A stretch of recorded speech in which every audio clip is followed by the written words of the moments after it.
ислам жігіттер бүкіл өмір түсіндіріп тастаған ғой негізі. Біз просто алыс қараңыз, пайғамбар саллаллаху алейхи вассаламның айтқан сөздері да ойланатын болсаңыз бар ғой, негізі кішкене былай ар жақ бер жағына.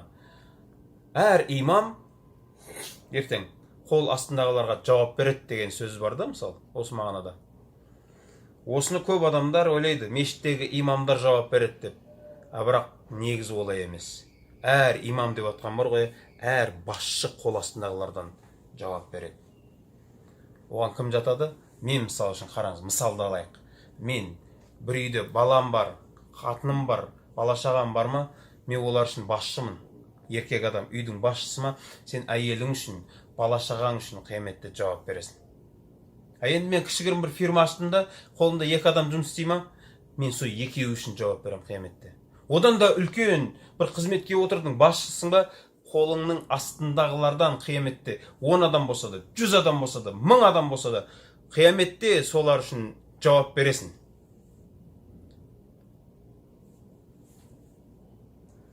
Мен айтқым келген мынау ғой жігіттер. Қазір елімізде көп жігіттер жұмыс істеп жатыр. Сауда, бизнес, әйтеуір стройка дейма, басқа дейма. Не бір жігіттер бар, адамдар жұмыс істетеді да, сөйтеді да ақшасын жейді ғой, бермейді. Бұл бір мысал. Жаңағы, не дейді, айлығын кеседі, қысқартады. Анау, вообще жоқ болып лақтырып кететіндері де жетеді да. Сол ана алданып, ақшасын ала алмай қалғандарға айтайын. Уайымдамаңыз, өкінбеңіз. Қияметте аласыз ақыңызды. Алла тағала бір адамның бір тиынын жемейді. Қайтарып береді. Ұрыспай-ақ та олармен жүре берсін, аман есен. Сен де жүре бер, беймарал жүре бер. Ол қазір саған беретін ақшасы бар мүмкіндігі, бірақ бермей жатыр да, ертең қияметте оның қалтасында ақша болмайды. Бірақ ол сол кезде саған осы қарызды құтылады. Қалай? Сауабын береді. Не болмаса күнәңді арқалайды. Так что еш уайымдама, мәз болып жүре берсін. Ал ана қарызын бермей, қол астындағылардың ақысын жеп, басшы болып бітті, мақтанып жүрген адамдарға, мәз болып жүрген адамдарға айтайын. Қияметте сол қол астында істеген адамдардың әрбірінің ақысын өтемей жәннатқа кірмейсің. Мынау дүниеде айта бересің, мен бүйткем, сен анауың, мынау атмасқы жетеді. Мынау енді ешкім емес қой мыналар, қол астындағылар. Бұлар какой-то ғой, бұл какой-то'ларда жүрген. Сен оларға бермей қоя саласың. Олар саған ешнәрсе істей алмайды да. Бірақ біліп ал, қияметте сен ондай абыроймен тұрмайсың. Тақта отырмайсың ол жерде сен. Жерде тұрасың сол қолың астындағылармен бірге. Сол кезде жауап бересің. Әрқайсысы ақысын алады сол жерде. Не бір бай жігіттер бар да, біраз адамдардың ақшасын бермейді, зарлатып жүр да, бірақ барады да 500 мың, 600 мыңға құдайы береді. Ой, бір жетімге үй салып бердің. Салып беріңіз, дұрыс. Жақсы, салып беріңіз. Салмаңыз деп жатқан жоқпын, бірақ исламда мынандай нәрсе бар. Сауап істеу жақсырақ па, күнәдан қайту жақсырақ па? Қайсы жақсырақ?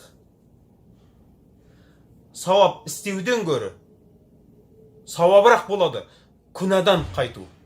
Өйткені сауап істеуге ше нәпсі көп қиналмайды. Күнәні істеуге біздің нәпсіміз, мысалы бір өзің анау нәпсің жақсы көретін бір күнәні істеген кеп тұр ғой, осыдан тоқтау қиындау болады жігіттер. Исламда осындай нәрсе бар. Сауапты істегеннен гөрі бір күнәдан қайту, түсіндіре алдым біз, жеткізе алмай жатырмын. Бір күнәдан қайту сауабырақ болады. Сен 100 мың, 200 мың теңге садақа бергенше бар ғой, ана жылатып жүрген адамдарың бар ғой, сол 100 мың, 200 мың теңге сол ақшаны соларға берсең, қияметте саған жеңілдеу болады. Сол үшін жігіттер біреудің ақысын жеуден қорқады. Шынымен қияметте бәрі сұралады. Қараңыз, мысалдарды айтайық.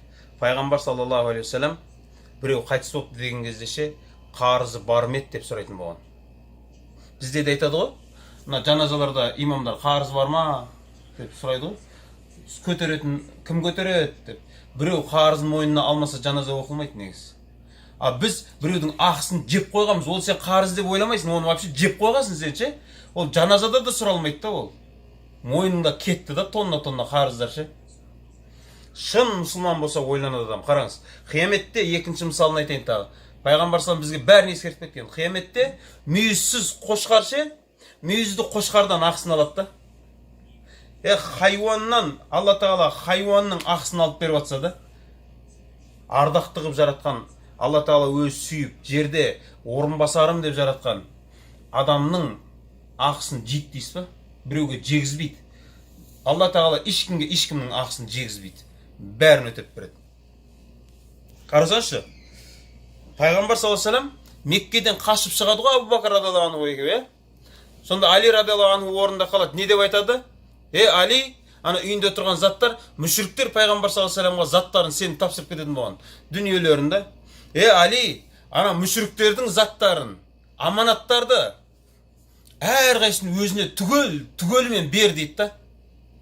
Қарасай, мүшриктердің ақысын жеме деп жатыр да Пайғамбар саллаллаху алейхи вассалам. Бізге өнеге ғой Пайғамбар саллаллаху алейхи вассаламның істері. Біз өзіміздің мұсылман бауырлардың ақыларын дырылдат жеп жатырмыз да. Қарасаңшы, банкрот дейді. Пайғамбар саллаллаху алейхи вассалам айтады, қияметте банкрот болатын адам дейді. Ол намазын оқыған адам, қияметте банкрот болатын адам ше. Намаз оқып, ораза ұстап, үлкен сауаптар істеген адам қияметте барады. Бізде мысалы намаз оқып қатырып жүргеніміз шамал ғой, мысалы үшін. Аллаху акбар деп намазға кіресің, бірақ кәлләң самал базарында жүре береді ғой бізде. Өзі оңдырып тұрғанда бір намазымыз жоқ. Енді қияметте келеді дейді, адам баласы жиналады. Үлкен сауаппен келеді дейді да. Сөйтеді да, анау адам келіп ақысын алады. Мынау адам келіп қарызын алады. Мынаны ғайбаттағасын, ол келіп сауап. Бәрі неңді алады сенің? Сауабыңды ала бастайды дейді да. Не болады сонда? Соңында? Сауабы таусылады. Банкрот еш нәрсе емес. Сауабы таусылады. Тағы да әлі адамдар таусылған жоқ дейді. Не болады енді десе, олар келіп күнәсін арқалатады дейді да. Міне банкрот. Мына жерде қазір біз жүрміз. Кішкене мына табысқа, біз анау шынымен мықты көлік мініп сәл бүйтіп адамдарға сөзіміз өтсе болды, біз ше өз-өзіміз жоғалтып жатырмыз да. Ақырет десең барғаннан кейін көреміз дейді. Мысалы үшін да, барғаннан кейін көреміз. Көресің ал, ұнамай қалса не қайтып келесің ба? Ол саған мына беловод емес қой. Қайтып келе салатын. Бір қолың астындағы жұмысшының мысалы үшін 100 мың, 200 мың айлығын жеп қойғасын да, шынымен ананы айттың, ұқит дедің, бермей қойдың да. Бергім келмей қашады, міне. Бірақ сол адамдардың түнде анау қыдырып, Дубайға барып ше, ішіп жегендерін көрсең ол 200 мың, 300 мың бұларға үшін бір әбеттің ақшасы болып қалады ше. Біреудің ақысын біз әшін бір әбетте ішіп қоя саламыз. Бірақ ана адамға бергіміз, қарасай біздің қаншалықты жүрегіміз ше, қияметте